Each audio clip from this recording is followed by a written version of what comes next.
तो जी ये नावल लाजमात ते क्लिक करना है। उस तो बाद ओपन हो गया ये जदीद नकूश इनू क्लिक कर देना है। जदीद नकूश नू क्लिक किया इत्थे इबारत है बिस्मिल्लाहिर्रहमानिर्रहीम ठीक है। इत्थे गए मुसलस मुरब्बा मुखम्मस मुसद्दस मुसब्बा मुसन्नन मुता माशर आदशर असना सलासा अशर ठीक हो गया। फर्ज किया असी मुसद्दस बनाने हैं। यह मुसद्दस बन गई यह देखो ठीक हो गया। उस तो बाद आ गए जी असी मुसब्बा यह मुसब्बा बन गई ठीक हो गया। ये देख लो। उस तो बाद आ गया जी मुसम्मन यह मुसम्मन बन गई ठीक हो गया।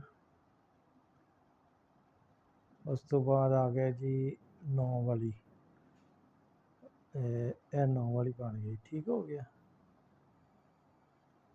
यह 9 वाली बन गई। उस तो बाद आ गया माशर माशर दे विच आ गए 10 वाली बन गई ठीक हो गया। 10 बाई 10 का 100 खाने पूरे बने हुए ने।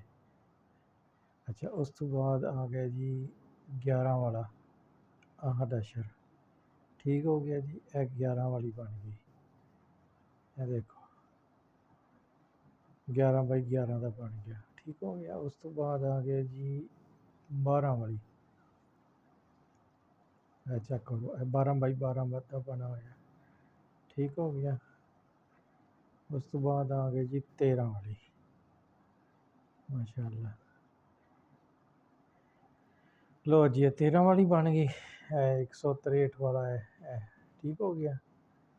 उस तो बाद आ गया जी माकूस सारिया मेरे ख्याल मकूस हैगियां सी क्योंकि मकूस ऑन किया होया दोबारा तो शुरू करने फर्ज किया मुसलस तो मुसलस वेखो उल्टा है उल्टी चाल हैगी ठीक हो गया।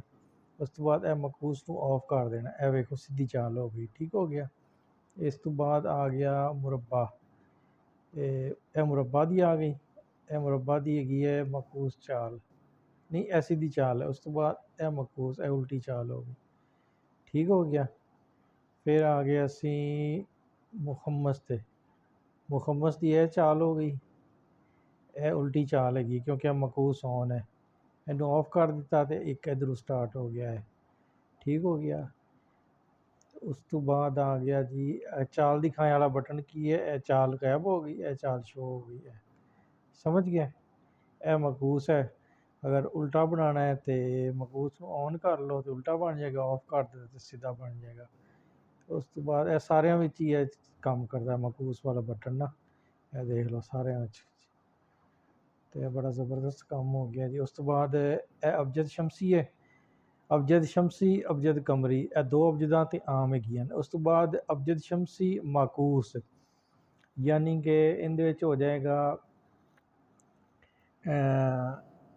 अलिफ दा आ जाएगा 1000 बे दा आ जाएगा मेरे ख्याल है 900 इस तरह करके ना अबजद उल्टी चलेगी इस तरह अबजद कमरी भी उल्टी चलेगी ठीक हो गया।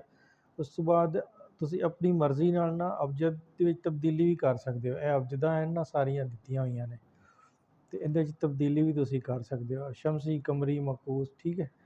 ਤੇ ਇਹ ਨਵੀਂ ਅਬਜਦ ਤੁਸੀਂ ਖੁਦ ਵੀ ਬਣਾ ਸਕਦੇ ਹੋ ਆਪਣੀ ਮਰਜ਼ੀ ਦੇ ਨਾਲ ਜੋ ਵੀ ਅਬਜਦ ਤੁਸੀਂ ਬਣਾਉਣਾ ਚਾਹੋ ਬਣਾ ਕੇ ਇਹਦੇ ਵਿੱਚ ਸੇਵ ਕਰ ਲਓ। ਜੋ ਵੀ ਅਬਜਦ ਬਣਾਓਗੇ ਉਹ ਫਿਰ ਇੱਥੇ ਤੁਹਾਨੂੰ ਨਜ਼ਰ ਆਏਗੀ ਉਹਦੇ ਦੋ ਵਰਜਨ ਨਜ਼ਰ ਆਉਣਗੇ। ਫਰਜ਼ ਕੀਤਾ ਅਬਜਦ ਨੂਰਾਨੀ ਤੁਸੀਂ ਬਣਾਈ ਹੈ ਤੇ ਅਬਜਦ ਨੂਰਾਨੀ ਨਜ਼ਰ ਆਏਗੀ ਨਾਲ ਅਬਜਦ ਨੂਰਾਨੀ ਮਕੂਸ ਨਜ਼ਰ ਆਏਗੀ ਉਹਦੇ ਮੁਤਾਬਕ ਤੁਹਾਡਾ ਜਿਹੜਾ ਅਮਲ ਹੈ ਨਾ ਉਹ ਤਿਆਰ ਹੋ ਜਾਏਗਾ ਠੀਕ ਹੋ ਗਿਆ। ਇਹ ਸਾਡੀ ਐਪ ਹੈਗੀ।